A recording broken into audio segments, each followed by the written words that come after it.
오늘은 지금 강의 자료 지난 시간에 올렸던 거 약간 그 뒷부분 추가하고 저번에 강의하다 보니까 그 브레이스 틀렸던 거 뭐 그런 마이너한 에러들 몇 가지 수정했기 때문에 혹시 그 강의 슬라이드 새로 다운로드 받지 않은 학생들은 새로 다운로드 받도록 하고요.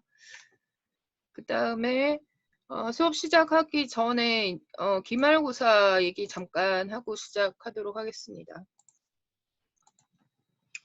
기말고사 지난 시간에 얘기한 것처럼 기말고사 주에 목요일 수업 시간에 볼 예정입니다. 시험 시작하기 전에 여러분들 화면 확인하고 뭐 이것저것 좀 어수선할 수도 있을 것 같아서 1시 40분부터 시작을 할 거고요. 시간을 얼마나 줄지는 내가 아직 시험 문제를 다 만들질 않아서 시험 문제 만들면 뭐 그거에 따라서 뭐 시간이 아마 줄 확률이 있죠. 그래서 뭐 그거는 시험 치기 직전에 뭐 공지를 하던가 할 거고요. 뭐 그 시간이 얼마 주어지느냐가 여러분들 공부하는데 뭐 별 차이를 둘 것 같진 않고 시험 방법은 사이버 캠퍼스 내에서 시험 섹션에 문제를 게재를 할 거고 여러분들이 거기서 뭐 문제 풀고 제출하면 되고요. 그 다음에 시험 치기 전에 줌을 통해서 적어도 뭐 여러분들이 모여서 시험 보지 않는다는 건 확인이 돼야 시험 칠 수 있기 때문에 줌을 통해서 영상 확인을 해야 되니까 혹시 웹캠이 없는 학생들은 핸드폰에 줌을 깔아놓고 핸드폰 그 카메라로 본인 모습이 보일 수 있도록 책상 위에 셋업을 해놓고 시험 칠 준비를 해주기 바랍니다. 그래서 화면이 확인이 안 되면 뭐 시험 시험을 시작할 수 없으니까 그렇게 준비를 하고요. 그 다음에 시험 범위는 내가 업로드해 놓은 모든 강의 슬라이드 내에서만 제출할 예정입니다. 그러니까 출제할 예정입니다. 근데 그 중에 뭐 환경 설정 위해서 뭐 디렉션들 매뉴얼 같은 거는 당연히 뭐 제외하는 거고요. 그 다음에 강의 내용들 중에서 내가 참고로 보라고 한 유튜브 강의 내용 뭐 그런 것들은 제외하고 오로지 이제 슬라이드 내에서만 문제 출제할 테고 그래서 말로 하는 부분에 대해서는 지난 시간 잠시 얘기했지만 뭐 예, 아니오 중에 선택하거나 사지선다하거나 단답형으로 답을 하거나 뭐 줄줄이 기술하는 형태는 없을 거다라는 거고요. 그 다음에 뭐 간단하게 우리가 과제 하면서 지나오고 여러분 각자 프로젝트 진행해 왔긴 하지만 그래도 기말 시험 치면서 뭐 어느 정도 코딩에 대한 테스트도 필요할 것 같아서 코딩을 묻는 부분은 플러팅, 그러니까 그래프 그리는 것과 관련된 코드 부분에 대해서 내가 뭐 예제 코드를 주고 그 안에 빈칸을 채워놓도록 하는 형태가 될 것 같아요. 그래서 플러팅하는 코드나 맵리듀스 프로그래밍 하는 거, 우리 지금 배우고 있는 피그 프로그래밍, 그 다음에 다음 주에 배우게 될 하이브 프로그램에 대해서 코드를 짤 수 있는지 확인할 수 있는 문제를 내도록 하겠습니다. 그 다음에 뭐 지금 그 치팅 때문에 뭐 기사가 마구 나오고 있죠. 서강대에서도 계속 치팅이 적발됐다고 하는데 뭐 솔직히 말해서 그 삼성전자 입사시험처럼 뭔가 락을 걸 수 있는 앱을 배포하지 않는 한 뭐 근원적으로 막을 방법은 없어요. 그래서 다른 교수님들도 마찬가지겠지만 일단은 줌 통해서 여러분이 모여서 시험 치지 않는지 확인하는 거, 그 다음에 내가 할 수 있는 방법은 다소 여러분이 시험 칠 때 좀 헉헉거릴 수 있겠으나 시간당 풀 수 있는 문제를 좀 짧게 줘서 뭐 본인 거 푸는 것도 겨우 풀도록 할 정도로 문제를 많이 내는 거, 뭐 그 정도 해당이 됩니다. 그래서 뭐 나머지는 여러분들의 뭐 양심에 맡길 수밖에 없고, 그리고 뭐 양심을 팔기에는 뭐 한 과목 기말고사 마이너 하죠. 뭐 예를 들어 팔자를 고칠 수 있으면 양심을 파는 거를 고민하겠지만 그런 거 아니죠. 오픈북 당연히 맞죠. 여러분 아무거나 보면 됩니다. 뭐 구글링 해도 되고. 네, 당연히 오픈북입니다. 슬라이드 보고 하는 거 상관없는데 얘기했지만 슬라이드를 찾아볼 만한 시간만큼 그렇게 여유있게 주지를 않을 거라는 거예요. 시간당 뭐 1분 주든 30초 주든 뭐 이렇게 할 거니까 바로바로 슬라이드 옆에 두고 뭐 그런 용도겠죠. 아니면 뭐 대리시험을 친다던가 뭐 그런 것들. 네. 그 외에 줌을 알 수 있는 게 또 뭐 다른 게 있을까요? 일단 본인이 혼자서 시험 치는 거 확인을 줌 화면으로 할 생각입니다. 그 다음에 나머지 시험 자체는 사이버 캠퍼스 접속해서 문제를 풀어서 제출을 하면 되죠. 또 뭐 다른 질문 있나요?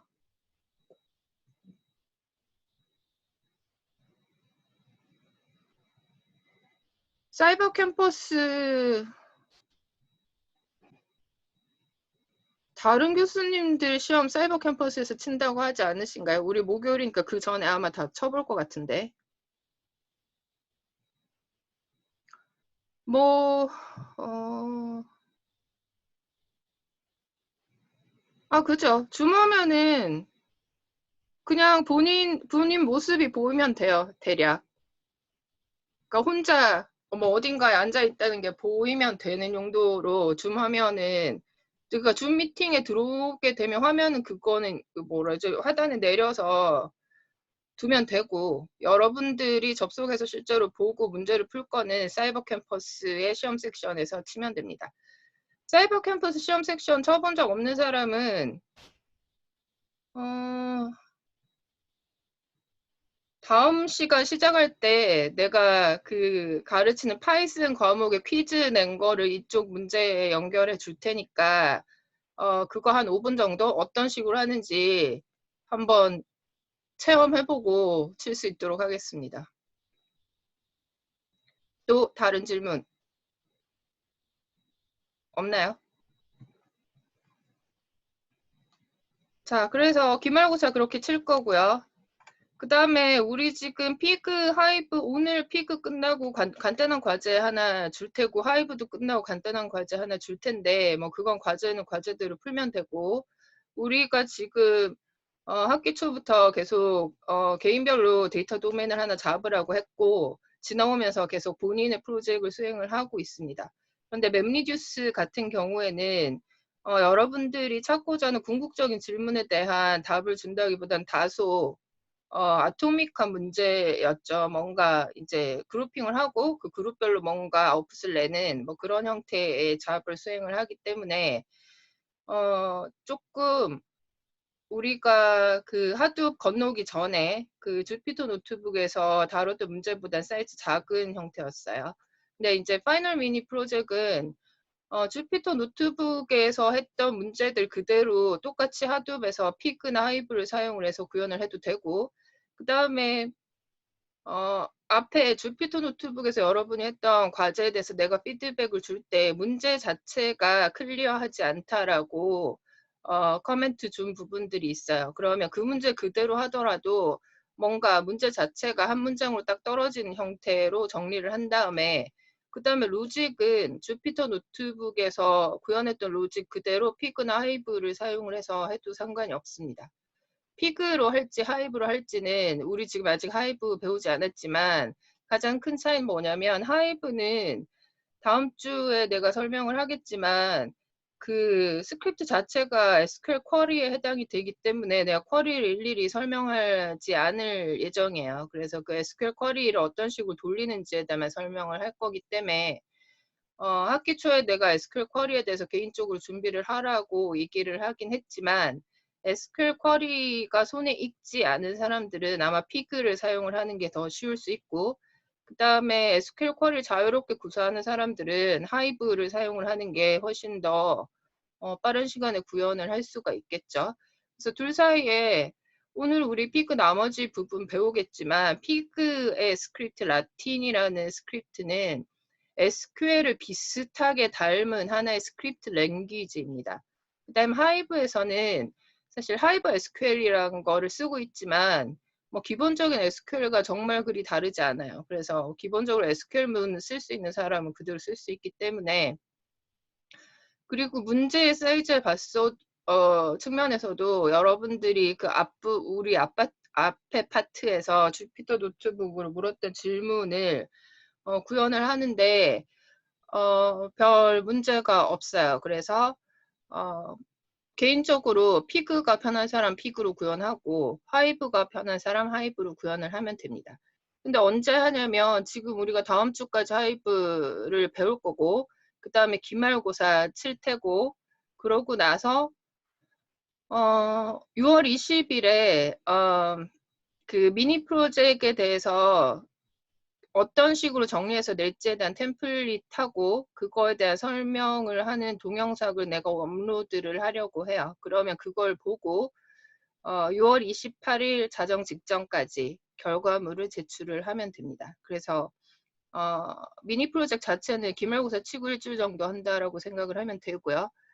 그 다음에 실제로 우리가 지금 실제 수업하는 게 14주인데 15주 기준으로 한 학기 되어 있기 때문에 한 주 정도 뭔가 플러스 알파로 과제를 내거나 뭐 기타 등등 뭐 그런 이제 디렉션을 학교에서 받았는데, 이 클래스 같은 경우에 미니 프로젝트를 하는 걸로 그 한 주를 커버할 생각입니다. 그래서 기말고사 치고 나서 미니 프로젝트에 대해서 디렉션 따로 그 전에 줘봤자 뭐 기말고사 칠 때 저걸 하고 있을 게 아니기 때문에 정리해서 다시 동영상으로 올리고 공지하도록 하겠습니다. 그 보고 뭐 질문 있는 사람 그때 질문 질의응답에 올려주면 내가 대답을 해줄 거고요. 그 다음에 최종 평가에 대한 포션은 지금 보이는 슬라이드 내용처럼 할 예정입니다. 그래서 우리가 여태까지 했던 뭐 간단한 과제들, 그 다음에 여러분이 제출하고 있는 미니 프로젝트 중간 결과물, 그 다음에 최종 결과물, 뭐 이렇게 해서 50% 정도 반영할 거고요. 기말고사 점수 40% 반영하고, 나머지 참여도는 뭐 여러분 온라인 강의든, 아니 실시간 강의든 온라인 그 녹화 강의든 이제 출석률 반영하고, 그죠. 그 두 가지 반영하는 거죠. 근데 이 클래스 같은 경우에 뭐 딱히 뭐 그렇게 결석하거나 안 보고 있는 사람 별로 없기 때문에 참여도 거의 뭐, 그냥 다 10% 해당이 될 것 같고, 뭐, 봐야 알겠지만 정확하게. 나머지 과제랑 기말고사로 학점을 부여하도록 하겠습니다. 여기까지 질문 있는 사람?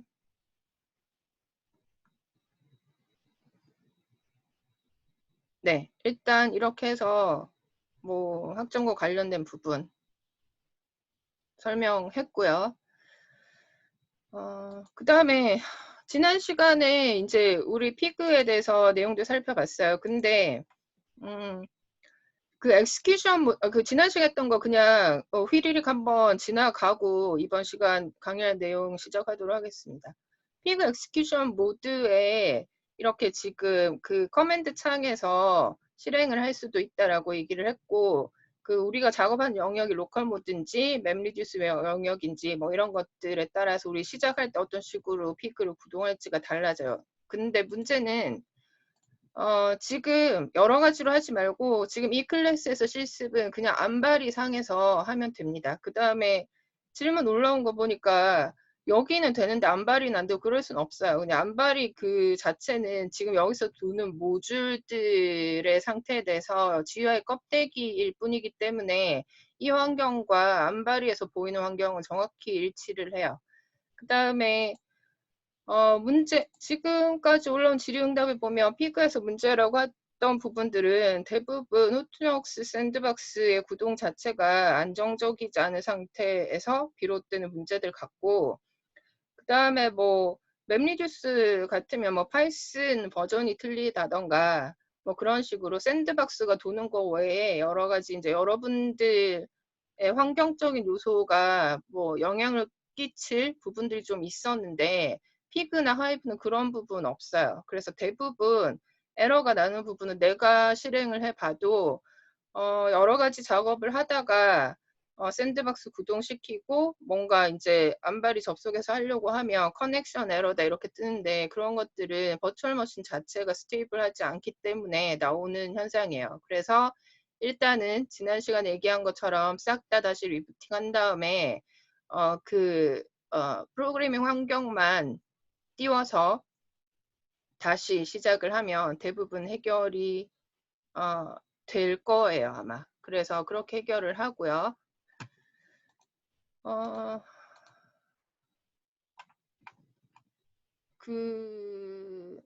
그렇죠. 그래서 이제 피그랑 화이브 상에서 별로 안 들어가는 것들에 대해서 뭐 당황할 필요 없이 다시 시작해 본다 라던가 아니면 다시 러닝 시킨다. 뭐 그게 답인 것 같아요. 안 그래도 얘기하려고 했는데 지금 내가 강의 자료 만들면서 레퍼런스 하는 사이트 전부 영어로 돼 있기 때문에 한글 데이터 아직 테스트를 못 해봤는데 이번 주 다음 주까지 한글을 이제 인풋 데이터를 읽을 때 그 에러 발생하는지 확인을 해보고 뭐 해결 방법을 알려주도록 하겠습니다. 여러분들은 어차피 기말고사 끝나고 여러분 과제 할 거니까 그때까지 한글 쿠킹 할 일은 없겠죠. 그래서 뭐 별 그 타임라인 상의 문제는 없을 것 같아요. 자, 그 다음에 지난 시간에 예제 프로그램 하나 보다가 말았었죠. 이제 그 부분 다시 한번 보도록 하겠습니다. 그래서 여러분이 지금 각자 자기 도메인의 데이터를 가지고 작업을 할 때도 일단 그 CSV 파일을 다운받는 것부터 시작을 하니까 이 부분이 참고하라고 까먹었을 것 같아서 알려준 거고요. 그 다음에 지금 신텍스 체크. 그러니까 지금 이렇게 스크립트 랭귀지 같은 경우에는 그 컴파일 되는 랭귀지랑 비교해 봤을 때 디버깅에 어려움이 있어요. 스크립트 라인 바이 라인으로 그냥 쭉 돌고 말기 때문에 그래서 여러분이 중간중간 짜다가 뭐라죠? 디버그 해보는 가장 이제 간단한 방법은 덤프 명령어를 사용을 해서 저 센텐스 하나당 결과들을 중간 결과들을 다 일일이 확인을 하고 지나가는 부분이죠. 그 다음에 돌렸는데 신텍스 체크를 안 해도 어차피 엑스큐션 하면 신텍스 에러가 났을 때 쭉 가다가 에러 이렇게 보면 에러의 내용이 뭐 대부분은 아마 엘리어스가 선언되지 않은 엘리어스를 썼다 뭐 이런 것들이 있을 거예요. 그건 이제 여러분이 이렇게 코딩하다 보면 피그 같은 경우엔 이제 네스팅 되기 때문에 뭔가 우리가 결과를 엘리어스에 해당이 되는 릴레이션에 저장을 하고 어사인을 하고 그 엘리어스가 다음번 스크립트에 다시 또 일종의 베리어블처럼 이렇게 네스팅이 되고 이렇게 되는데 대부분의 아마 신텍스 에러는 이 이름이 맞지 않는 거 말스가 뭐 붙었다 떨어졌다 하거나 뭐 이런 것들일 거예요. 그래서 러닝을 하면 신텍스 에러 난 걸 체크를 할 수가 있고 그 다음에 뭐 그거를 이제 러닝 시켜서 알기 전에 신텍스 체크를 하고 싶으면 execute 밑에 이제 신텍스 체크를 하는 그런 그 펑션이 있었죠. 활용할 수 있다라는 거고 explain 오퍼레이터의 경우에는 피그를 돌리기 위해서 세 가지 형태의 플래닝이 내부적으로 이루어지는데 우리가 스크립트를 서미션 했을 때 각각에 대해서 로지컬 플랜, 피지컬 플랜, 그 다음에 맵리지스 엑스큐션 플랜 같은 것들이 어떻게 진행이 되는지 한 번 정도만 확인을 해봐서 피그가 이런 식으로 이제 중간에 스텝을 거쳐서 맵리듀스로 매핑하는 작업을 하는구나 정도 알면 됩니다. 그 다음에 뭐 러닝 시키고 이제 스크립트 결과를 볼 때 지금 여러분들 내가 여기까지 각자 해보라고 했는데 아마 태즈로 했을 경우에 시간이 훨씬 주는 거를 확인할 수 있을 거예요. 그러면 여러분이 이제 과제 할 때나 프로젝트 할 때 피그를 러닝 시킬 때 굳이 오래 걸리는 맵리듀스 돌리기보다 태즈 선택하고 엑스큐션 해서 시간을 줄이는 게 좋겠죠.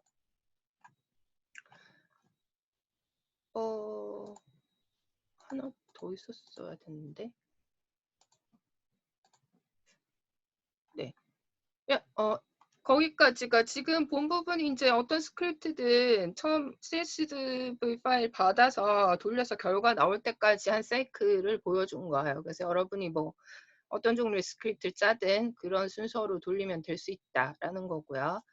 그러면 이제 그 지금부터는 아까 예제로 봤던 뭐였죠? 그 레이팅이 4.0 이상인 영화들을 오래된 순서로 리스트업하는 피그 스크립트입니다. 그래서 해당되는 스크립트들을 한 라인씩 보면서 각각 어떤 식으로 이제 데이터를 분석을 하는지 피그에서 그 명령어들을 살펴보도록 하겠습니다.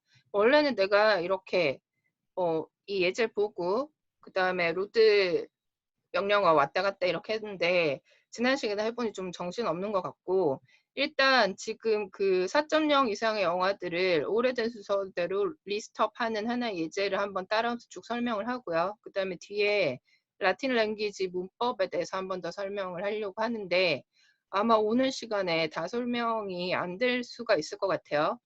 그러면 오늘 설명할 수 있는 데까지 설명하고 남는 부분에 대해서는 따로 설명해서 동영상 찍어서 올리도록 하겠습니다. 그러면 그거 마저 참고해서 과제를 하면 되겠죠. 자, 보면 첫 번째, 지금 우리가 영화 정보가 유데이터랑 유아이템 이렇게 돼 있어요. 그 레이팅에 관련된 정보, 그러니까 유저가 각각의 영화에 대해서 언제 레이팅을 어떻게 했다라는 정보가 이 히스토리컬 데이터에 해당이 되죠. 사실 그 유데이터에는 그 영화의 아이디만 들어가 있는 거죠.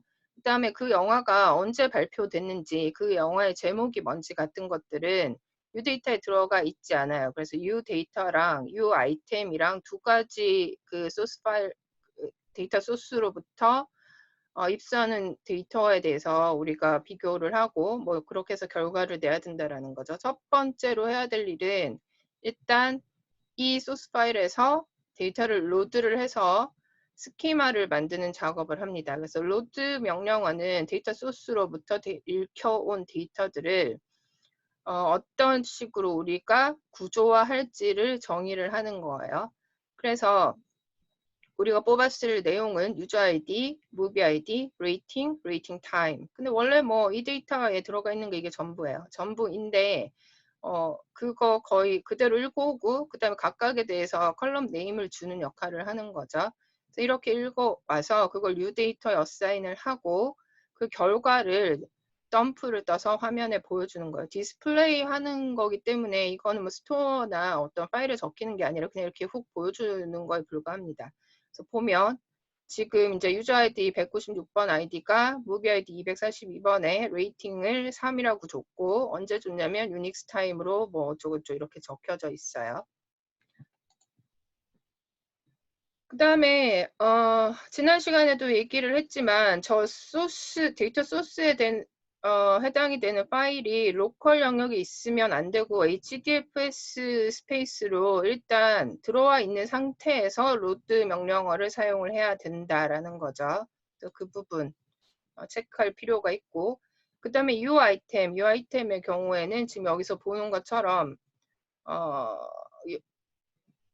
지금 무비 아이디가 있고요. 그 다음에 무비 타이틀이 있고 그 다음에 릴리즈 데이트가 있고 그 다음에 비디오 릴리즈랑 그 다음 링크 인포 이렇게 돼 있어요. 그래서 얘는 지금 무비 타이틀이고 그 다음에 얘는 릴리즈 데이트에 해당이 되는 거죠. 그 다음에 이거는 사이트 정보 이렇게 되어 있는데 여기 보면 이제 피그 스토리지에 지난 시간에 이게 뭐라고 하는지 생각이 안 나는데 파이프라고 읽죠. 그 유닉스 명령어의 파이프 명령어처럼 돼 있어서 굳이 어쨌거나 파이프라고 읽으면 되고 피그 스토리지의 파이프 이렇게 돼 있는데 얘를 이렇게 한 이유는 뉴 아이템을 열어보면 이 소스 데이터 자체가 각각의 데이터 아이템들이 이 바처럼 보이는 파이프로 1하고 짝대기 토이스토리 짝대기 이런 식으로 돼 있어요. 그래서 그 딜리미터를 뭘로 끊어서 읽어올 거냐라는 거는 우리가 이 로직에서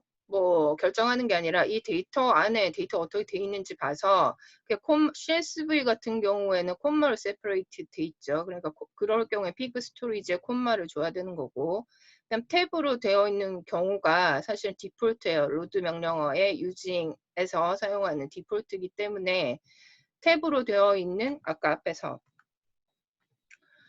이 데이터 같은 경우에는 이 데이터 자체가 탭으로 구분이 돼 있어요. 데이터 아이템이. 그렇기 때문에 굳이 유징이나 뭐 피그 스토리지 펑션을 써서 딜리미터 지정을 할 필요가 없다라는 거죠. 근데 지금 유닷 아이템 데이터는 예로 되어 있기 때문에 우리가 읽어 드릴 텐데 피그 스토리지에서 얘를 딜리미터로 끊어와서 그 다음에 우리가 컬럼으로 정의하는 부분, 필드로 정의하는 부분은 무비 아이디, 무비 타이틀, 릴리즈 데이트, 비디오 릴리즈, 뭐 링크 인포이다. 그 다음에 각각의 컬럼의 데이터 타입은 뭐 인트거나 스트링이거나 뭐 이런 것들이다라는 거를 디파인을 하고 그렇게 읽혀진 결과를 UITM에 어사인을 하고 있는 거죠. 그렇게 어사인하면 로 데이터에서 이제 읽어오는 작업을 한 거고요. 그 다음에 하는 일이 뭔가요? 보면 U 데이터에서 무비 아이디별로 그룹핑을 해라 이렇게 얘기를 해요. 그러면 U 데이터에서 무비 아이디별로 같은 무비 그러니까 여기 봤을 때 지금 892번 유저가 1번 무비에 대해서 평점 1점을 줬고 아니죠. 892번 유저가 1번 무비에 대해서 평점 5점을 줬고 언제 줬다. 이게 있어요. 그럼 지금 그룹 바이의 오퍼레이터가 하는 일은 지금 여기 데이터 소스에 해당이 되는 이 릴레이션에 대해서 무비 아이디별로 말 그대로 그룹핑하는 거죠. 그래서 1번, 무비 아이디 1번에 대해서 상관 있는 레코드들을 쫙 모은 거. 백을 하나 생성을 하는 거죠. 여기 브레이스 열고 되어 있는 거 보면 백이자 릴레이션이자 뭐 이렇게 되는데 그래서 무비 아이디별로 그룹핑을 쫙 해놓은 데이터들이 지금 덤플 더블 이렇게 쭉 리스트업이 됩니다. 그래서 모은 다음에 그 다음에 뭐 해야 되죠?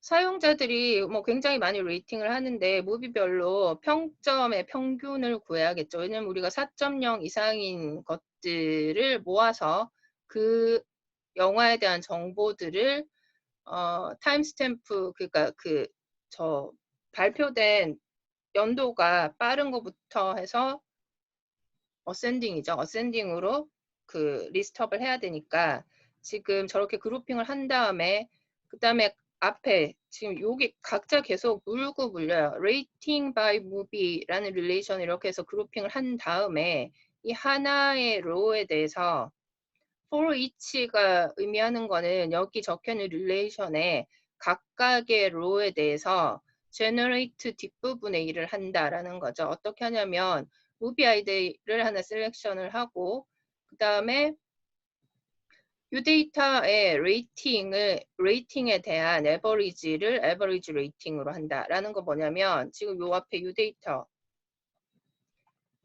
지금 여기서 봤을 때 요렇게 한 로우에 해당이 되는 게 이 데이터의 스키마죠. 그러니까 이거 한 레코드, 2개 레코드, 3개 레코드 뭐 이렇게 했을 때 얘네를 쫙 다 합산을 해서 지금 평균을 구하는 거죠. 그래서 이 데이터의 레이팅에 그러니까 같은 무비 아이디로 그룹핑 되어 있는 거에 이 데이터의 레이팅의 에버리지를 구해서 그 칼럼 명칭을 AVG 레이팅으로 하겠다라는 거죠. 그러면 아까 앞에서 봤던 중간 데이터 이거 한 줄에 대해서 얘 한 줄이 만들어질 수 있겠죠.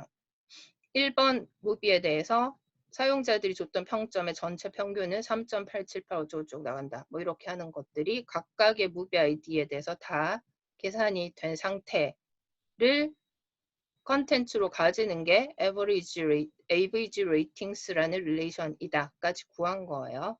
그럼 이제 뭐 해야 되죠? 우리가 평점 구했으니까 이 평점이 4.0 이상인 것들만 빼고 나머지는 필터 아웃 시켜야 되죠. 그래서 다음번에서 하는 일은 아까 앞에서 받았던 그 릴레이션, 만들어진 릴레이션을 필터링을 시킵니다. 무슨 기준으로 하냐면 average rating이 4.0 이상인 것만 남기고 나머진 지운다라는 거예요.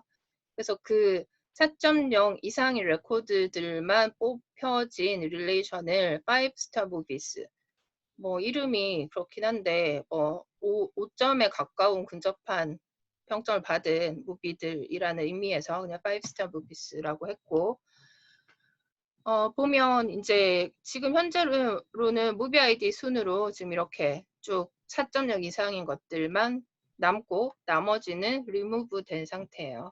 필터링 된 결과죠. 그러고 나서 문제는 뭐냐면 지금 우리가 여기까지 된 부분에서 아웃풋에서 요구하는 거는 그런 영화에 대한 제목이나 그다음 발표 연도 뭐 이런 정보가 필요한데 지금 우리가 여태까지 쿠킹한 데이터는 이 데이터에 있는 자료들만 보고 쿠킹을 한 거예요. 그죠? 그래서 영화 자체의 디테일한 정보를 가지고 있는 UI템과 이제 조인을 걸어야 되는 거죠. 근데 UI템은 여기 movie names라고 나온 거는 뭐였죠? 앞에 다시 한번 가보면 한 줄이 빠진 것 같네요. 아니지, 뒤에 있군요. movie names.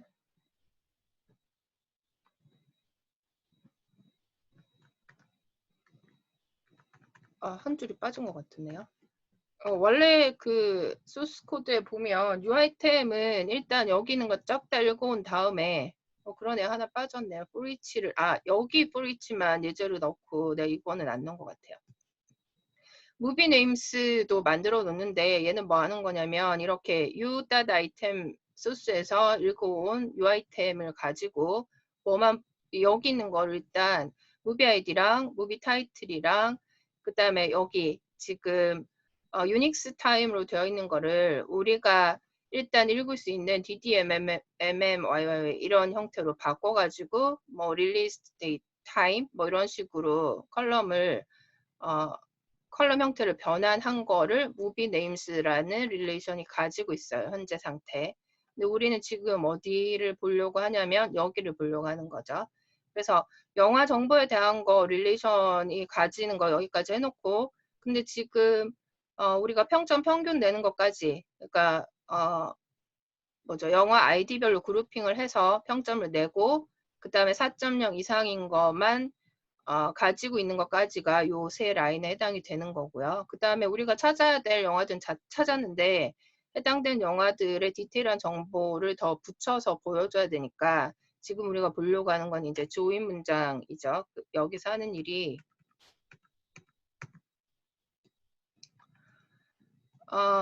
5스타 무비스랑 아까 4.0 이상을 골라놓은 유데이터 정보랑 그 다음에 무비 네임스라는 유 아이템에서 읽어온 데이터를 정리해 놓은 이제 릴레이션이랑 이 두 개를 조인을 걸어요. 무슨 값을 기준으로 무비 아이디 값이 같은 거 동일한 그 무비 아이디 정보를 가지는 그 두 개를 조인을 걸어서 그 결과를 5스타 with 데이터에 주는 거죠.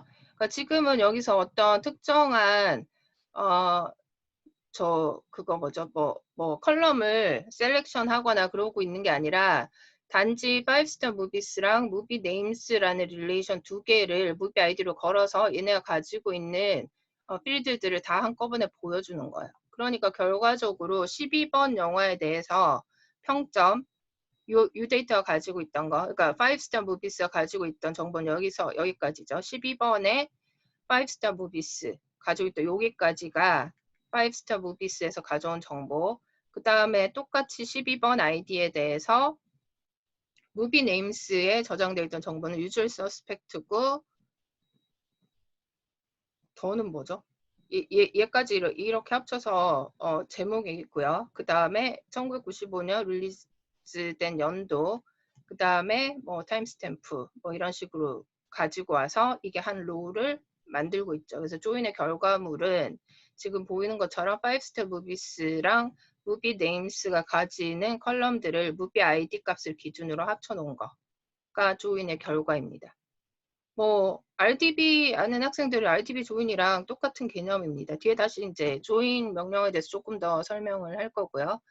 그 다음에 남은 일은 뭐죠? 지금 요건 중에 하나가 그 영화들을 모아서 발표 시기가 오래된 순서대로 보여달라라는 거였어요.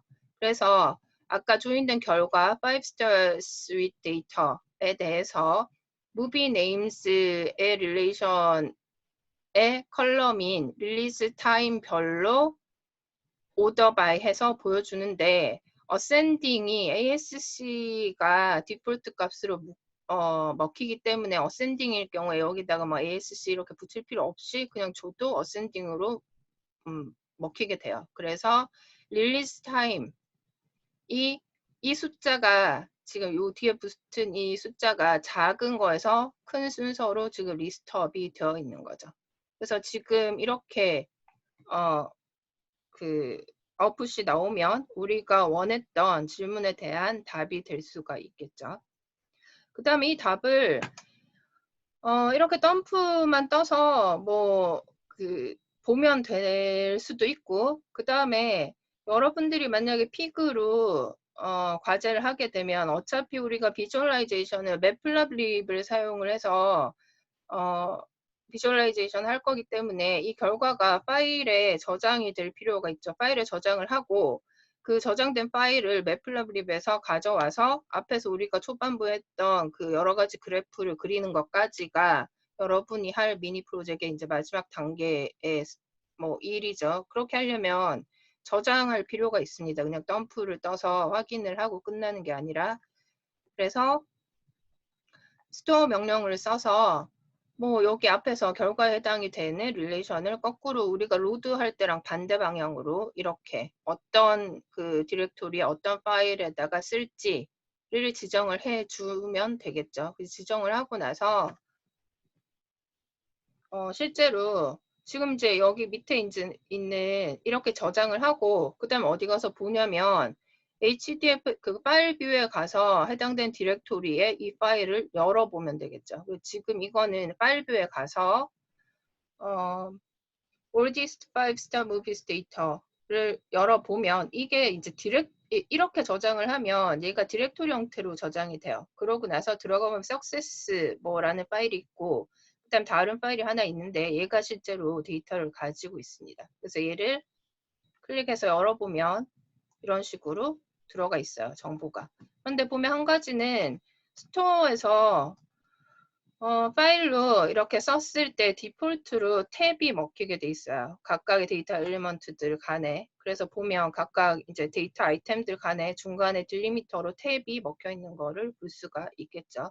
그래서 이렇게 피그나 하이브에서 이런 식으로 파일로 여러분이 분석한 결과를 저장한 다음에 이 파일을 읽어들여서 매플라블립에서 그래프를 그려서 제출을 하면 된다라는 거죠. 여러분이 작업하는 거에 대해서. 자, 여기까지. 혹시 질문 있는 사람 질문하세요.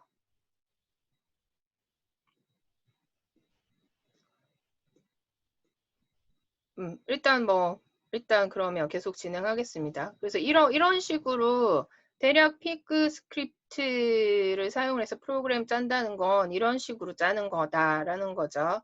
그 다음 중간중간에 이제 SQL과 비슷한 그런 이제 스크립트의 오퍼레이터들이 나오고 있는데 그 오퍼레이터들을 어떤 식으로 사용을 하는지 살펴보도록 하겠습니다. 살짝씩. 그 다음에 여기 들어 있었거든요.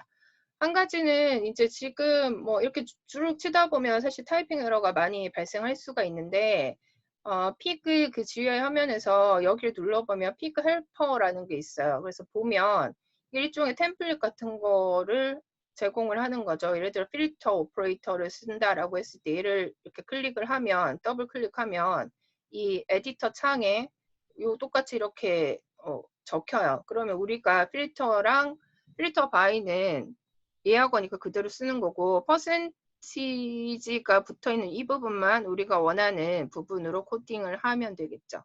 그래서 뭐 이런 것들 사용해서 뭐 조금 더 에러를 줄일 수도 있고, 사실 에러는 뭐 예약어에 터진다기보다 이 베리어블 안 맞추는 것에서 주로 터지기 때문에 뭐 이렇게 봤을 때 우리가 뭐 여기서 포문을 돌리거나 뭐 이터레이터로 뭘 쿠킹을 하거나 이런 부분 없기 때문에 대부분의 신텍스 에러는 여러분들이 쓰는 필드명, 그 다음에 릴레이션명 뭐 이런 것들이 일치하지 않을 때 발생하게 됩니다. 그래서 앞에 예제를 봐서 알겠지만 별로 그렇게 에러가 날 만한 부분이 없어요. 로직만 제대로 잡으면. 그 다음에 각각의 스크립트를 라인 바이 라인으로 수행을 할 때 내가 이렇게 적으면 실제로 왼쪽에 레프트 사이드에 어사인 되는 릴레이션의 스키마가 어떻게 되는지가 머릿속에 계산이 되면서 한 라인씩 적어야 되죠. 계산이 안 되면 한 스크립트 찍고 덤프 떠서 보고 한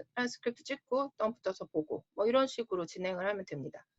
그 다음에 저기 뭐죠? 테스팅을 하는 용도이기 때문에 덤프에 해당이 되는 부분은 여러분이 과제를 수행을 할 때는 맨 마지막 스크립트 결과에 해당이 되는 릴레이션을 덤프 뜨는 라인 빼고는 중간에 여러분 코드를 테스트하기 위한 덤프 라인은 다 지우고 제출을 해주세요.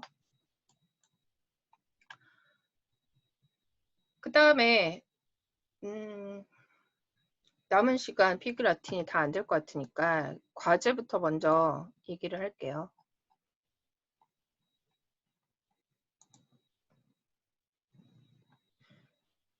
그래서 아까 앞에서 봤던 그 피그 스크립트 프로그램과 아주 비슷하지만 약간 다른 문제를 내겠습니다. 이번에는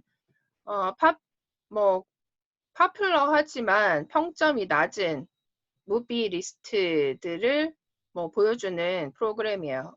그래서 most popular and worst rated movie 찾기 이렇게 돼 있는데 플러스 얘기를 하자면 이번에는 평점 평균이 2점대인 영화들을 찾아서 그 영화들을 리스트업을 할 때 레이팅 횟수가 큰 순서로 그러니까 디센딩이죠. 내림차 순으로 리스트업 하는 거가 주어진 문제예요. 그 결과를 내도록. 근데 리스트업을 할 때 보여줘야 되는 필드명은 영화의 제목, 발표 연도, 평점 평균, 그다음 레이팅 횟수 순으로 디스플레이 하면 됩니다. 그래서 결과적으로 여러분이 지금 똑같은 인풋을 가지고 주어진 리퀘어먼트를 해결하기 위한 픽 스크립트를 작성을 하면 결과는 얘랑 똑같아야 돼요.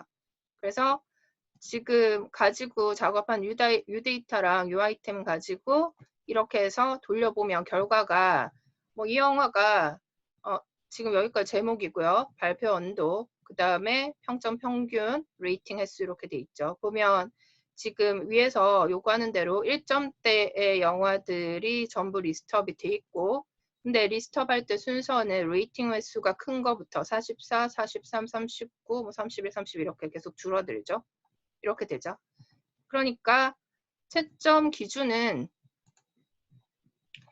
여러분이 작성해서 제출한 피그 스크립트 파일을 실행시킨 결과가 앞에 이 리절트랑 정확히 일치하는지만 그냥 돌려봐서 똑같으면 패스고 안 똑같으면 페일이에요. 그 다음에 신텍스 에러 발생해서 실행이 되지 않거나 아까 얘기한 것처럼 방금 얘기한 것처럼 디스플레이된 결과가 앞에 리절트랑 다른 경우는 페일이죠.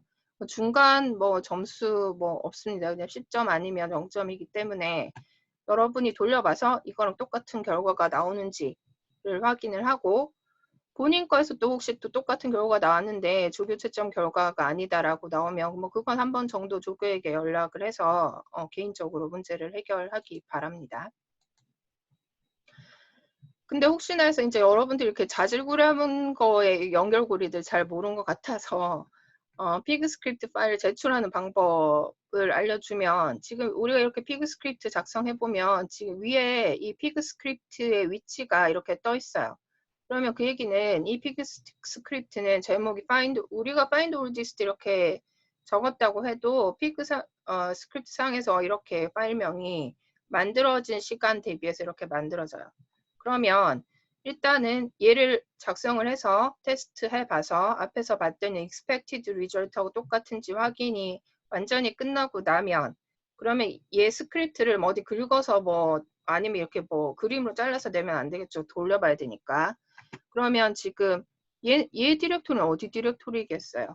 HDFS 상의 디렉토리 구조입니다. 그렇기 때문에 피그 뷰에서 나가서 파일 뷰에 가가지고 이 위치를 찾아가면 되는 거죠. 파일 뷰에 가서 마리아 디브 밑에 TMP 밑에 피그 스크립트라는 디렉토리가 있을 거예요. 있으니까 아까 위에서 그렇게 만들어졌을 거니까 거기 가서 보면 여러 번 돌려서 했으면 이제 이런 그 시간대별 여러 개의 스크립트 만들어져 있는데 본인이 성공했던 그러니까 테스트가 끝난 이 스크립트의 상단에 적혀 있는 이 이름하고 똑같은 거를 찾아서 얘를 지금 여러분들 로컬 머신으로 전송 받아야겠죠. 뭐 사용하면 되겠어요. 파일질러 통해서 그 전송 받으면 되겠죠. 그러고 나서 이 피그 파일을 그대로 제출을 하면 됩니다.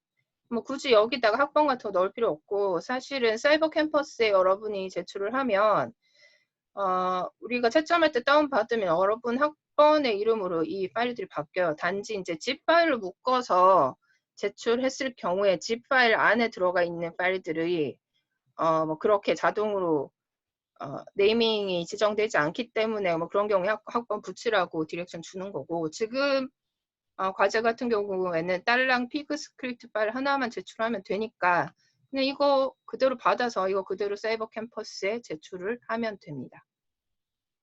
제출하는 방법 이해했죠? 파일. 네, 그렇게 해서 언제까지라고 아마 일요일 밤까지인가? 그 사이버 캠퍼스에 조금 있다가 잠시만요. 확인해 볼게요.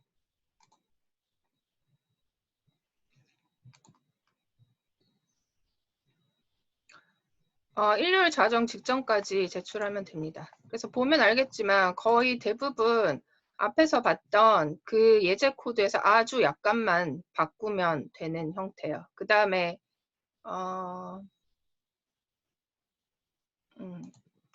이 뒷부분에 나온 슬라이드 중에 하나인데 여기 보면 피그 헬퍼 이렇게 눌러봤을 때 우리가 봤던 릴레이션 오퍼레이터들도 있지만 이밸류에이션 하는 펑션들도 지금 이렇게 제공을 합니다. 근데 지금 주어진 과제에서 앞에 예제랑 비교해서 하나 추가적으로 필요한 저거 뭐죠? 그 펑션이 카운트죠.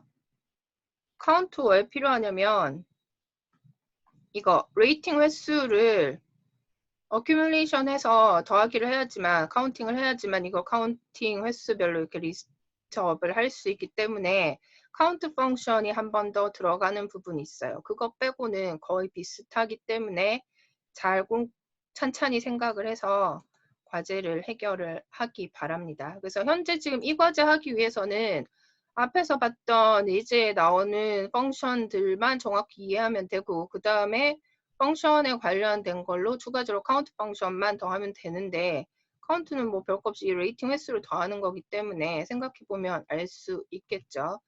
그 다음에 지금부터 이제 요 설명 끝나고 내가 피그 라틴에 대해 설명을 할 텐데, 그 피그 라틴에서 제공한 문법에 관련해서 가장 컴팩트하게 잘 설명되어 있는 사이트가 내가 보기엔 이 사이트 같아요. 그래서 여러분이 지금 이 과제 할 때는 굳이 이걸 찾아볼 필요 없는데, 내가 뒷부분에 설명한 라틴 오퍼레이터 정도만 알면 100% 과제 수행이 가능합니다.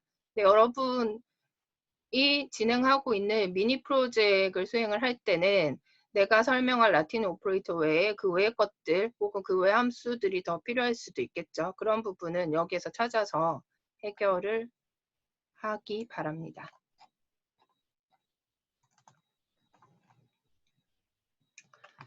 자, 그래서 지금까지는 우리 그럼 뭐였죠? 피그 스크립트 어떻게 돌리는지 한 사이클 설명을 했고, 그 다음에 영화 데이터를 예제로 해서 예제 스크립트 한번 따라가 봤어요. 대략 그런 줄거리로 대부분의 피크 프로그래밍이 이루어지기 때문에 뭐 그런 식으로 수행할 수 있다라는 거고, 그 예제 코드에서 약간만 수정을 하면 찾을 수 있는 문제를 여러분들한테 과제로 줬습니다. 그 외에 앞에서 이미 예제에서 봤던 그 오퍼레이터들에 대해서 조금 더 뭐 관련된 파라미터나 아니면 파생된 변형된 형태, 약간 같은 계열이지만 다른 역할을 하는 오퍼레이터들에 대해서 조금 더 설명을 하도록 하겠습니다. 그래서 오늘 수업 시간 되는 데까지 설명하고요. 그 다음에 남는 부분은 마저 설명을 해서 붙여서 지금 오늘 강의랑 같이 동영상 파일 하나로 묶어서 올려주도록 하겠습니다. 사이버 캠퍼스에. 시간이 좀 걸리겠죠. 내가 녹음해야 되고 뭐 인코딩하고 뭐 이런 데 시간 좀 한참 걸리니까 오늘 안에는 올리도록 하겠습니다. 피그라틴의 데이터 타입에 대해서는 지난 시간에 이미 살펴봤고요. 스칼라 데이터 타입, 우리가 알고 있는 것들, 약간 뭐 이름 틀린 것들은 스트링 캐릭터 어레이라고 얘기를 하는 거랑, 그 다음에 디폴트 데이터 타입이 바이트 어레이, 블럭의 형태로 되어 있고, 바이트 어레이는 캐릭터 어레이거나 아니면 그냥 뭐 이런 숫자이거나, 뭐 그 뭐죠? 뉴메릭으로 되어 있는 어레이거나 뭐 둘 다 바이트 어레이라고 얘기를 합니다. 그 다음 컴플렉스 데이터 타입 지난 시간에 살펴봤고요. 그래서 튜플이라고 얘기를 하는 거는 일단 한 row라고 생각을 하면 되고요. 필드는 이 각각의 데이터 아이템이 필드죠. 그 다음에 얘가 여러 개 row가 이렇게 그 집합으로 되어 있으면 컬렉션으로 되어 있는 걸 백이라고 얘기를 하고, 뭐 릴레이션을 DB에서 릴레이션 혹은 테이블과 동일한 개념입니다. 맵 같은 경우에는 이 맵이 의미를 하는 거는 키밸류의 페어들의 컬렉션을 얘기를 하는 거죠. 그래서 여러분이 알고 있는 해시맵이나 파이썬의 딕셔너리 개념이랑 같다고 보면 되겠죠. 그리고 우리가 지금 수행하는 예제에서는 뭐 이 맵을 사용하는 부분은 안 나와 있죠. 그래서 뭐 거의 뭐 그 RDB 테이블 기준으로 한다면 튜플이나 백 뭐 이거 가지고 해결이 가능합니다. 그 다음에 첫 번째로 데이터를 일단 읽어오거나 저장을 하는 오퍼레이터. 읽어오는 거는 로드 오퍼레이터고요. 로드 오퍼레이터는 지난 시간에도 이미 설명을 했고 아까 예제에서도 봤죠. 인풋 파일 패스를 정확하게 주는데 이 패스가 HDFS 상의 그 파일 패스여야 된다라는 부분이고요. 그 다음에 유징을 사용해서 뒤에 쓰는 펑션에 우리가 어떤 그 바이너리 파일을 읽으면 빈 스토리지, 뭐 제이슨 파일 읽으면 로더, 뭐 그다음 텍스트 로더 이렇게 돼 있는데 우리는 일단 피그 스토리지 상에 있는 데이터들을 읽고 올 거기 때문에 피그 스토리지라는 펑션을 거의 사용을 할 거다라는 거고요. 그 다음에 피그 스토리지는 얘가 하는 일은 이제 필드 딜리미터, 우리가 읽어올 데이터에서 필드를 구분을 할 때 뭘 기준으로 끊어서 읽어올지를 지정을 하는 게 피그 스토리지에서 파라미터를 주는 의미다라는 거죠.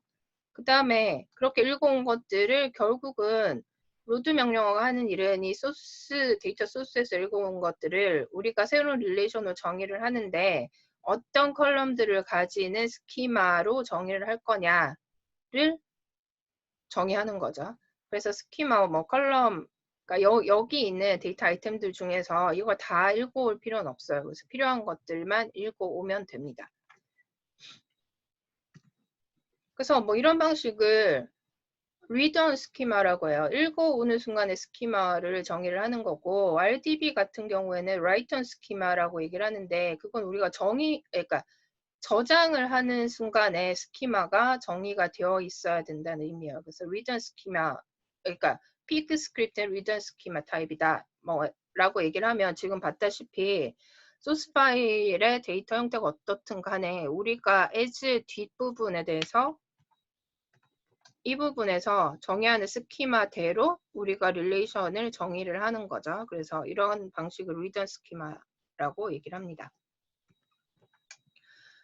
그 다음에 반대로 우리가 작업한 릴레이션이 가지고 있는 데이터들을 아까 봤듯이 파일에 쓰는 작업을 할 수가 있어요. 그래서 마찬가지로 이제 유징의 펑션 이렇게 돼 있는데 이렇게 쓸 때 사실 피그 스토리, 그러니까 우리가 디폴트 값으로 피그 스토리지 쓸 거고 그 다음에 저장을 할 때는 아마 정확하게 스페시파이 되어 있지 않았던 것 같은데 저장된 결과로 봐서는 아니죠.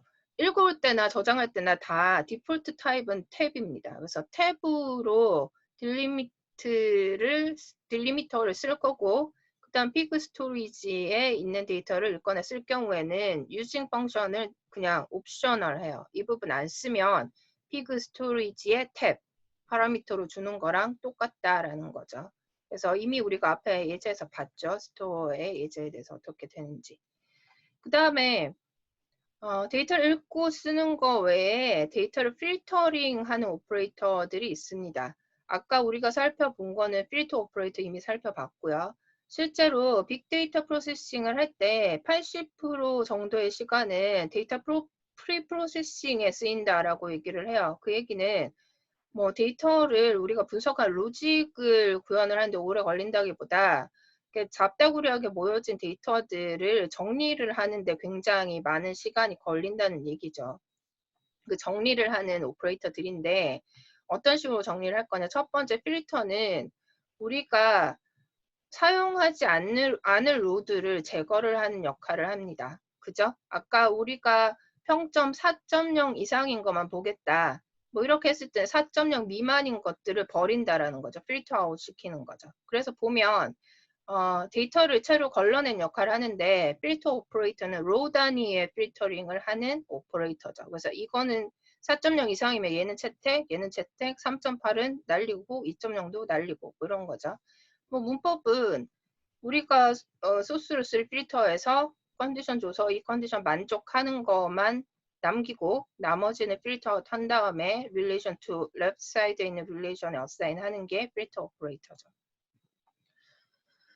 그래서 지금 여기 뒷부분에서는 그러니까 아마 그 어떤 커스터머 정보인데 인도 사람이 작성한 그 컨텐츠 같아요. 이름을 보면. 근데 일단은 이제 그 인풋을 들어온 그러니까 커스터머 아니라 스튜던트 디테일이군요. 스튜던트 정보입니다. 뒤에 커스터머도 나왔었는데 예, 스튜던트 디테일의 이란 릴레이션은 지금 여기서 본 요 내용이에요. 그래서 아마 아이디가 있고 이름 있고 나이 있고 그 다음에 뭐 사는 그 플레이스가 있고 뭐 이렇게 돼 있는데 중간에 얘는 뭔지 잘 모르겠네요. 뭐 이렇게 되어 있는데 이 스튜던트 디테일에서 필터링을 하는데 시티가 지금 살고 있는 시티가 첸나인가요? 뭐 이거인 것만 남기고 나머지는 날리겠다라는 거죠. 그러면 지금 시티가 이 시티로 적혀 있는 레코드가 8번하고 6번이죠. 그래서 필터링 하면 뭐 당연히 6번하고 8번만 남은 요 내용이 필터 데이터로 어사인이 되게 된다라는 거고 덤프 떠서 확인해 보면 얘네 둘이 찍히겠죠. 그 다음에 for each 오퍼레이터는 채로 걸러내는데 어떻게 걸러내냐면 각각의 선택된 로우에 대해서 해당 사항 없는 컬럼들을 걸러내는 거예요. 거꾸로 얘기를 하면 우리가 사용할 컬럼들만 셀렉션 하는 거죠.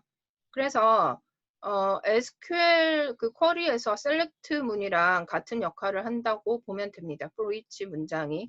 그래서 for each에서 주어진 릴레이션에 대해서 generate 뒤에 나오는 데이터들만을 그 컬럼들을 골라서 그 컬럼에 합의되는 릴레이션을 왼쪽으로 어사인을 하는 거죠.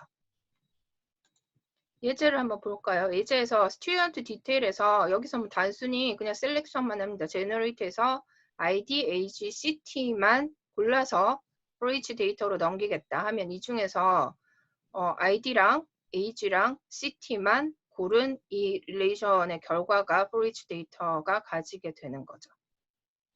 셀렉션하고 같다고 생각을 하면 돼요. 그 다음에 데이터를 골라내는 방법 중에 하나가 중복된 로 중에서 하나만 남기고 날리겠다라는 거죠. 그게 distinct operator인데 distinct는 그냥 릴레이션 자체에다 대고 뭐 적용하면 됩니다. 그래서 distinct relation 1 하게 되면 그림상에서 봤을 때 실제로 오리지널한 relation 1은 파란색 동일한 레코드가 하나, 둘, 세 개 있었지만 여기다가 distinct operator를 적용을 하면 얘 하나만 남는다라는 거죠. 오렌지색 2개 있었는데 하나만 남고 나머지는 비어 있는 거죠. 그래서 5개 레코드 있었지만 3개가 중복이 2개 중복이니까 distinct 명령어 쓰면 2개 레코드만 남고 나머지는 지워지는 거죠.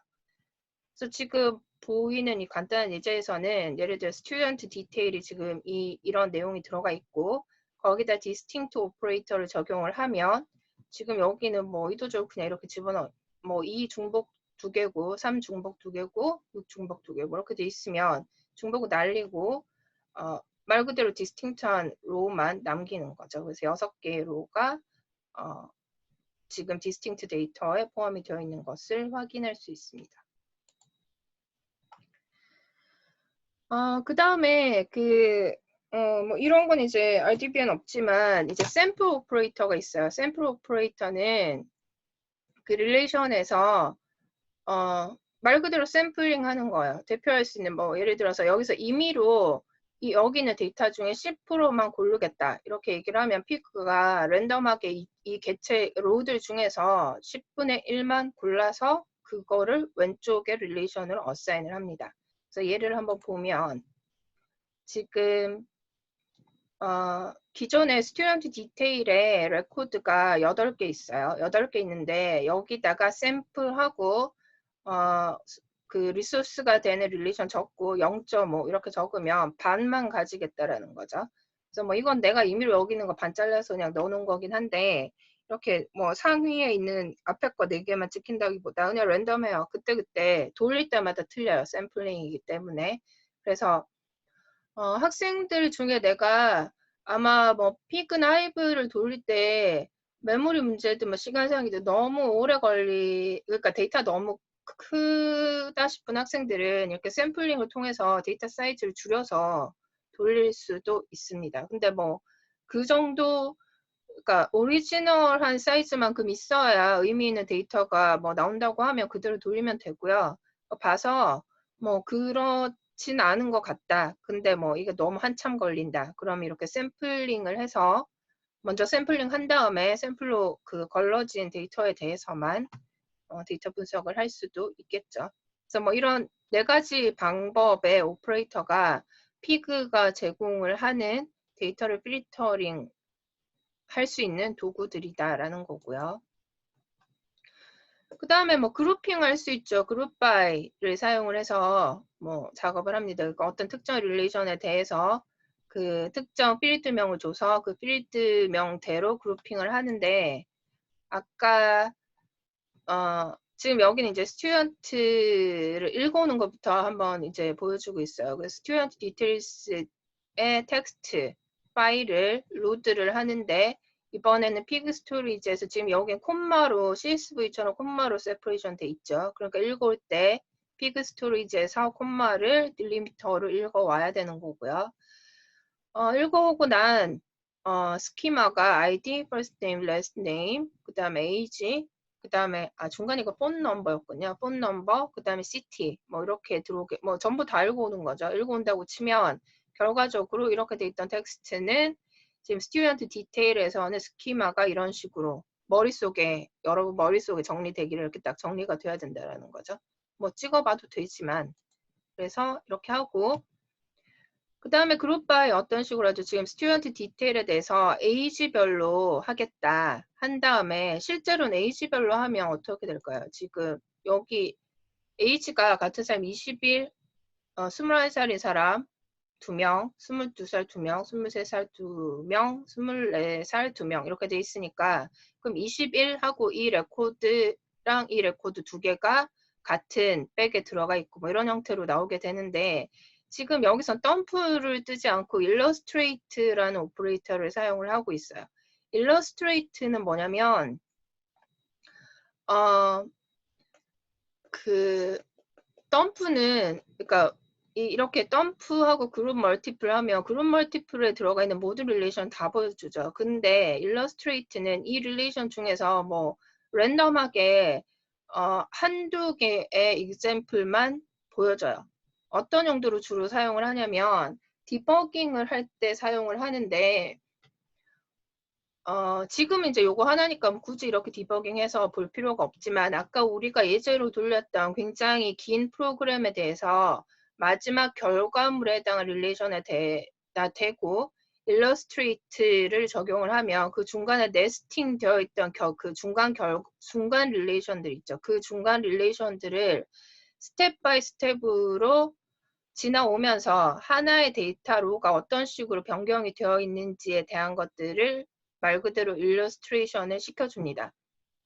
근데 애초에는 여러분들한테 디버깅 하라고 이거를 써보라고 하려고 여기다 넣어놨는데 내가 어제 오늘 테스트를 해보니까 일러스트레이트가 피그에서 제대로 동작이 되질 않아요. 그러니까 뭐 예를 들면 데이터 있는데 없다고 계속 에러가 나는데 그래서 뭐 좀 그 자료들을 찾아봤더니 일러스트레이트가 2016 년 이후부터 이게 메인테넌스가 안 되고 있대요. 지금 하둡이라는 그 에코시스템 자체가 오픈 소스죠. 오픈 소스는 발런티어들이, 그러니까 그 자발적으로 개발자들이 참여해서 메인테넌스를 하는데, 그 일러스트레이트라는 오퍼레이터에 대해서 버전업이 되면서 유지보수 자체가 잘 안 되고 있는 것 같아요. 그래서 잘 동작하지 않습니다. 그러니까 일러스트레이트라는 거는 한 스레드 이렇게 쭉 따라가면서 각 스크립트의 중간 결과물을 보여줄 수 있어요. 지금은 이제 한 라인만 돌려서 이렇게 하니까 지금 지금 보면 스튜던트 디테일에서 여기가 22여야 되는데 2로 나와 있네요. 아마 22살인 사람에 대해서 그룹핑된 예제, 그 다음 21살인 사람에 대해서 그룹핑된 예제 이렇게 돼 있는데 여기가 22여야 되는데 2살로 나와 있는 것 같아요. 그죠? 그래서 에러기도 하고, 근데 뭐 이런 게 있다라는 것만 알면 됩니다. 근데 여러분들한테 써서 디버깅 하라고 하기에는 내가 해보니까 오히려 중간에 에러 나는 것 때문에 더 헷갈릴 수 있을 것 같아요. 디버깅 하는 거 외에. 그래서 그냥 무시하고요. 근데 그룹 바이는 일단은 뒤에 주는 컬럼에 따라서 그룹핑을 하는 거다라는 거죠. 그룹핑을 할 때 그룹핑 하는 기준을 하나 아니라 멀티플로 줄 수 있어요.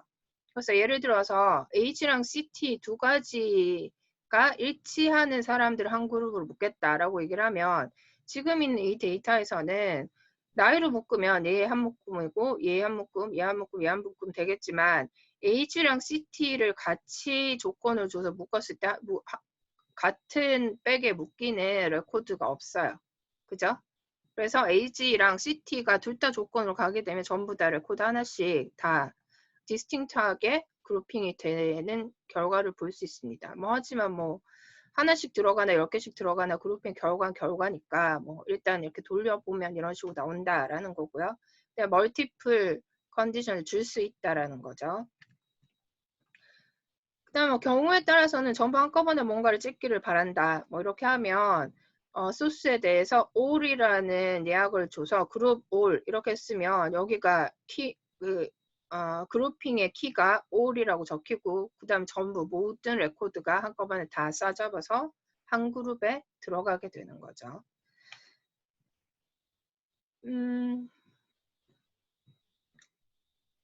오더바이까지만 하고 마치겠습니다. 오더바이는 다른 거 없어요. 어떤 필드로 해당되는 릴레이션을 어센딩이나 디센딩으로 소팅을 시킨 결과를 왼쪽에 릴레이션에 어사인을 할 수가 있죠. 그래서 오더바이 하는데 age의 디센딩으로 하겠다 하면 스튜던트 디테일을 대상으로 해서 오더바이 age에 디센딩 하겠다라고 얘기를 하면 지금 보다시피 이 데이터에 대해서 이렇게 적용을 한 결과는 나이 순으로 나오는 거죠. 24, 24, 23, 22, 21 이런 식으로 디센딩으로 나오는 거를 확인할 수 있습니다.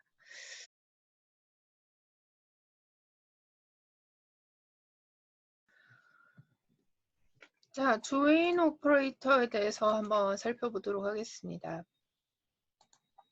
조인 오퍼레이터는 지금 여기 설명하고 있는 것처럼 둘 이상의 릴레이션 테이블하고 같다고 보면 되고요. 둘 이상의 릴레이션에서 그것들 간에 뭔가 관련되어 있는 필드, 컬럼을 기준으로 해서 각각의 릴레이션에 존재하는 로드를 결합하는 오퍼레이터가 조인 오퍼레이터죠. 그래서 조인 오퍼레이터는 몇 가지 타입으로 나뉘어지는데 첫 번째 셀프 조인, 그 다음에 이너 조인, 그 다음에 아우터 조인이 있는데 아우터 조인 중에서 레프트 조인이냐, 라이트 조인이냐, 풀 아우터 조인이냐 이런 것들을 이제 구분을 하게 됩니다. 각각에 대해서 한번 살펴보죠. 첫 번째 셀프 조인은 말 그대로 똑같은 릴레이션에 대해서 서로 다른 에일리어스를 선언을 하고요. 그것들 두 개를 조인을 하는 경우입니다. 그래서 보면 커스터머 1이라는 릴레이션에서 지금 커스터머스 텍스트라는 그 텍스트에서 pig storage에 있는 그 텍스트죠. 그거를 콤마로 separation 해서 id랑 name이랑 age랑 address랑 salary를 읽어왔죠. 그걸 customer 1에 어사인을 하고 있고 똑같은 내용을 customer 2에도 어사인이 된 상태입니다. 그래서 똑같은 relation 테이블에 대해서 키 값에 해당이 되는 id를 기준으로 두 개의 릴레이션을 조인을 하게 된 결과가 지금 보이는 것처럼 아래에 보이는 이제 데이터 내용들이죠. 그래서 키 값을 기준으로, 그러니까 ID 값을 기준으로 해서 이 ID 값이 일치하는 로드를 하나의 로우로 합쳐 놓는 거. 그게 이제 조인의 의미고요. 셀프 조인이라는 거는 자기 자신을 자기 자신과 조인을 하는 경우 셀프 조인에 해당이 됩니다. 똑같이 셀프 조인도 SQL 쿼리에서도 똑같은 일을 할 수 있는데 그 SQL 쿼리는 어떤 식으로 적는지는 아는 사람은 볼 필요 없고 모르는 사람들은 여기 가서 한 번씩 확인을 하기 바랍니다. 그 다음에 주로 이제 일반적으로 조인이라고 얘기를 하는 뭐 조인에서 어떻게 하고 뭐 이렇게 얘기를 할 때는 대부분은 이너 조인을 얘기를 합니다. 그래서 이너 조인이 가장 자주 사용되어지는 조인 오퍼레이터라고 볼 수 있고요. 이너 조인은 이제 이퀴 조인이라고도 부르죠. 이너 조인이 하는 일은 뭐냐면 두 개의 서로 다른 테이블에서 각각의 그 컬럼 값이 똑같은 두 개의 로를 하나로 결합을 하는 거, 그게 이너 조인에 해당이 됩니다. 그래서 개념을 나타내는 그림 이제 하단에 각각의 조인에 대해서 나오는데 여기에서의 이너 조인은 테이블 1, 그러니까 릴레이션 1과 릴레이션 2가 있을 때 교집합에 해당이 되는 데이터를 보여준다라고 얘기를 하는데 이 교집합은 이 컬럼을 얘기를 하는 게 아니에요. 그러니까 키 값이 교집합인 걸 얘기를 하는 거죠. 무슨 얘기냐면 커스터머에 있는 아이디가 오더스에도 아이디로 있으면 그러면 그 각각의 아이디에 해당이 되는 나머지 로드를 합쳐서 하나의 로로 만든다라는 거죠. 무슨 얘기냐면 여기에서 교집합은 테이블 1에도 있는 아이디 값이고 테이블 2에도 있는 아이디 값일 때 그런 로우들에 대해서만 컴바인을 해서 하나의 로우로 만드는 거. 그게 이너 조인입니다. 그래서 아까 지금 이제 커스터머랑 오더스에 로 데이터는 나와 있진 않지만 이제 커스터머 같은 경우에 커스터머 로 데이터 있었나요?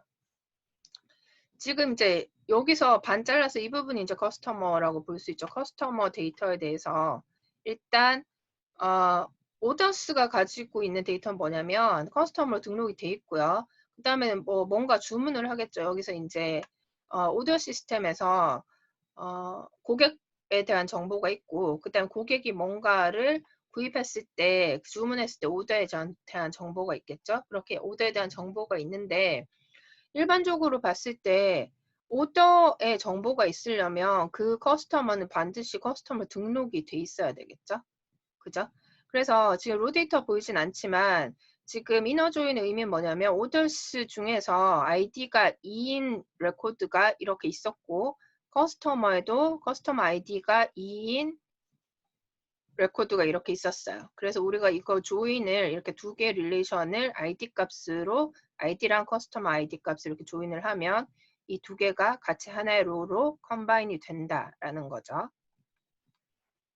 그래서 뭐 RDB의 조인과 정확히 일치하는 개념이고 주로 이제 이렇게 조인을 할 때 이 커스터머 아이디는 이 테이블에서 봤을 땐 foreign key에 해당이 됩니다. RDB에서 얘기한 foreign key란 게 뭐죠? 이 테이블에서는 아이디가 아니지만 이 테이블에 속한 컬럼 중에 다른 테이블에서 키 값이 되는 거. 앞에 제가 뭐랬죠? 이 테이블에선 키 값이 아니지만 얘가 가진 컬럼들 중에서 다른 테이블에서 키 값이 되는 거. 그게 포린 키죠. 그래서 조인할 때 주로 포린 키 기준으로 조인을 하게 되기 때문에 뭐 결국은 얘네도 RDB에서 얘기를 하면 포린 키에 해당이 되죠. 커스터머 아이디라고 얘기를 하는 거는. 그래서 이너 조인은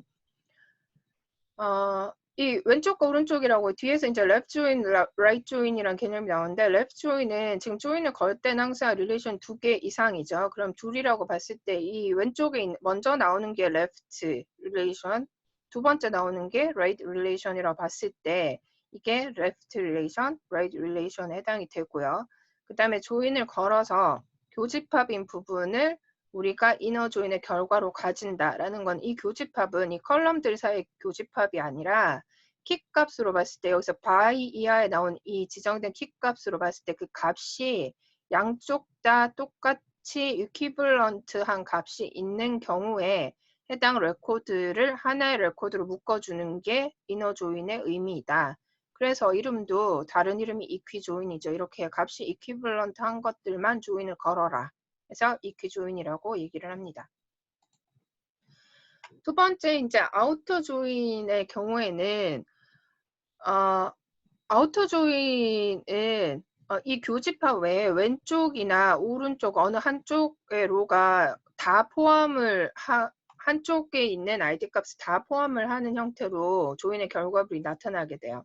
그래서 각각의 아우터 조인에 속하는 그 세 가지 타입을 한번 살펴보도록 하죠. 첫 번째가 left outer join이라고 얘기를 하는데 left outer join은 left relation에 있는 모든 레코드를 리턴을 하고요. 그 다음 right relation에 해당이 되는 레코드들은 left에 있는 relation과 매칭이 되는 레코드들만 조인을 한다라는 거죠. 그래서 그림으로 보면 아까 inner join 같은 경우에는 테이블 1과 테이블 2에 by 이하에 define이 되어 있는 이 컬럼 값이 일치하는 것만 조인을 합니다. 결합을 하는데 left outer join의 경우에는 그 교집합에 있는 것 플러스 left에 있는 relation에 있는 레코드들을 다 결합을 한다라는 거죠. 그래서 데이터의 결과를 조인의 결과를 가지고 한번 살펴보면 지금 위에 스크립트에서 join customers by ID 인데 left outer로 조인을 하겠다라고 얘기를 하고요. 그 다음에 두 번째 나오는 right relation은 orders인데 얘는 custom ID에 따라서 얘랑 조인을 걸겠다 이렇게 돼 있어요. 그러면 조인된 결과를 한번 살펴보죠. 지금 보면 left outer 조인을 하겠다고 했으니까 일단 customers에 있는 그러니까 left relation에 있는 모든 레코드들은 다 선택이 된 상태입니다. 거기에다가 오른쪽에 있는 relation, right relation에서는 left relation이랑 일치하는 거 아까 inner join 걸었을 때 걸려지는 그 레코드들의 내용들이 더 추가가 되는 거죠.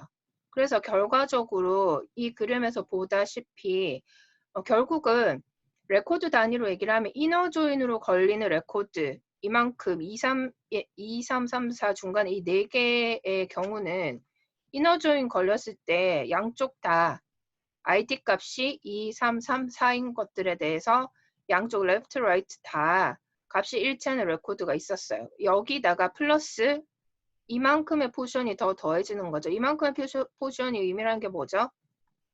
지금 보면 left relation이 가진 레코드들만 더 더해지는 거고 여기에 매치되는 오더에 대한 정보가 없는 거예요. 결국은 미닝으로 생각을 하면 커스텀 아이디가 2번, 3번, 4번인 사람은 오더를 한 적이 있어요. 근데 1번, 5번, 6번, 7번의 아이디를 가지는 커스터머는 아직까지는 주문을 한 적이 없다라는 거죠. 그죠? 그러면 우리가 이렇게 아우터 조인, 레프트 아우터 조인을 이렇게 해서 결과를 보고자 했을 때 우리가 원래 마음속에 가지고 있는 퀘스천은 뭐겠냐는 거죠. 고객에 대한 정보를 모두 리스트업을 하고 그 고객이 주문한 이력이 있을 경우에는 주문 이력까지 함께 리스트업을 해라. 이런 게 아마 퀘스천이었을 거예요. 그런 경우에는 지금처럼 left out 조인을 하는데 기준이 되는 left relation을 customers로 주고 그 다음에 추가적으로 더 볼 수 있는 그런 이제 오른쪽에 right relation으로 orders를 줘서 id 값을 가지고 left outer 조인을 하게 되면 결과가 이렇게 나타난다라는 거죠. 그래서 완전히 동일하게 RDB에서도 SQL 쿼리에 똑같은 작업을 할 수가 있습니다. 그래서 RDB 조인에 대해서도 한번 살펴보도록 하고요. 각자. 그 다음에 반대로 라이트 아우터 조인의 경우에는 이쪽 첫 번째 릴레이션이 아니라 오른쪽에 있는 릴레이션에 대해서 얘기를 하겠죠. 근데 지금의 예제 같은 경우에는 아까 앞에서 그냥 이제 조인을 할 때도 얘기를 했지만 이퀴 조인 할 때도 얘기를 했죠. 실제로 커스터머 이쪽이 지금 커스터머 릴레이션이니까 왼쪽 레프트 조인이 지금 커스터머스니까 커스터머스에 데이터가 없으면서 오더스에만 데이터가 있는 경우가 없어요. 그 얘기는 고객으로 등록되지 않고도 주문을 넣을 수 있어야 되는데 그렇지 않기 때문에 지금 예제로 보고 있는 커스터머스랑 오더스의 릴레이션을 대상으로 해서 라이트 아우트 조인을 한 거나 이퀴 조인을 한 거나 똑같은 결과가 나옵니다. 왜냐하면 이쪽에 없고 이쪽에만 있는 경우가 없기 때문에. 그죠? 그렇게 해서 지금 아우터 조인 같은 경우에는 지금 키워드 보면 레프트 조인을 할 때는 레프트 아우터라고 키워드를 쓰는데 라이트 조인을 할 때는 지금 라이트 아우터라고 쓰지 않고 그냥 라이트라고만 써요. 뭐 이유는 잘 모르겠지만 뭐 문법이 일단 그런 거죠. 그래서 지금 보는 경우처럼 라이트 조인의 의미를 하는 건 근데 이건 케이스마다 틀리겠죠. 예를 들어서 왼쪽과 오른쪽의 테이블에서 레프트 테이블이랑 라이트 테이블에서 지금 보다시피 왼쪽에 아이디가 없어도 오른쪽에 아이디만 있을 수 있는 레코드가 있으면 여기에다 플러스 알파로 오른쪽에 있는 아이디 값만 가지고 있는 조인드 레코드들이 좀 더 붙을 수가 있겠죠. 그래서 라이트 아우터 조인은 레프트 아우터 조인이랑 뭐 의미는 똑같은데 이게 레프트 릴레이션의 기준으로 하느냐 라이트 릴레이션 기준으로 하느냐에 따라서 달라지게 됩니다. 그 다음에